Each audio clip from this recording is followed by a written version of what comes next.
Good morning students, welcome you all once again.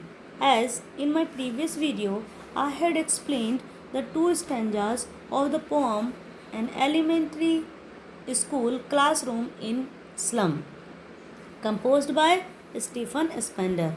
So now in the continuation of the same, I am going to start the next stanza. Surely Shakespeare is wicked.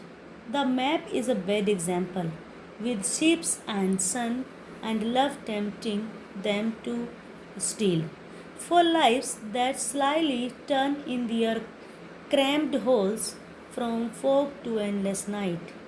On their slag heap, these children wear skins peeped through by bones and spectacles of steel with mended glass like bottles bits on stones. All of their time and space are foggy slum, so blot their maps with slums as big as dome. Students, wicked is evil or a clever, you can say. Tempted is persuade. Slyly is trickly. Cramped is confined. Slag is weak or thin. Mended is repaired. Blot is to mark with a spot.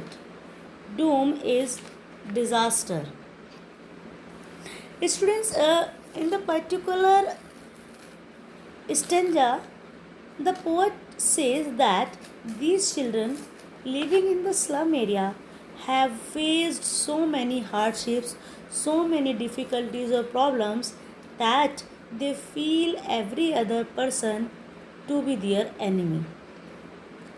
For them, Shakespeare is an evil man. They don't find the map to be a good thing that was hung on the wall of the classroom. They were never liked or loved by anyone. Therefore, they hate almost everyone. Students, their desire of being loved by others forces them to steal. They live in a small homes and they have started adjusting to it.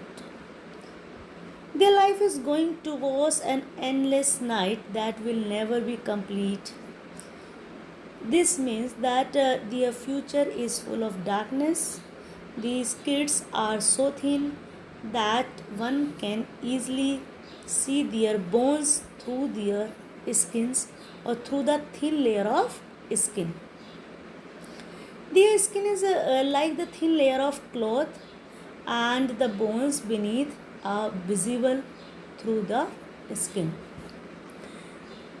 These kids are suffering from malnutrition as they don't get the sufficient food and full stomach food, you can say.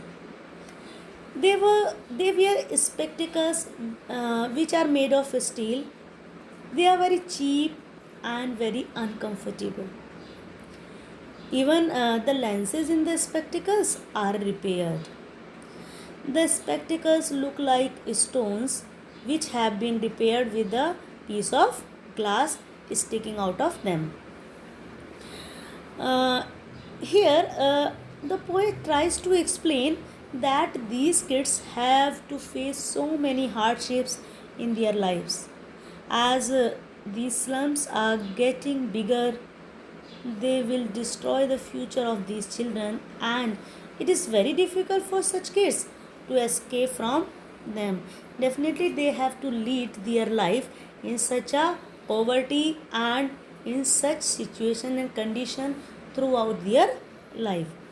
Students, the literary devices used in these stanza is metaphor and simile and alliteration.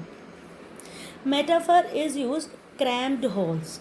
Cramped holes because their homes are very small, like the holes. But like and as words are not used here, so metaphor is here. Simile is like bottles, bits of stone. Their repaired spectacles. Like is used here. So definitely there is a comparison. So simile is used here. Alliteration is use of F sound from, for. You know very well that when the word is getting repeated, then alliteration figure of speech is used there.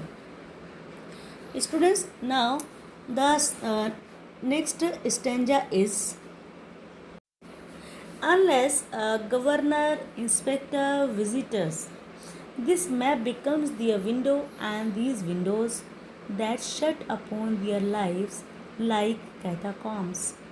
Break, oh break, open till they break the town, and show the children to green fields and make their world.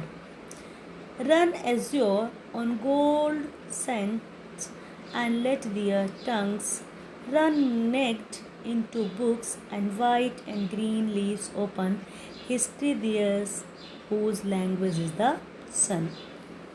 Catacombs is symmetry or tomb or very small.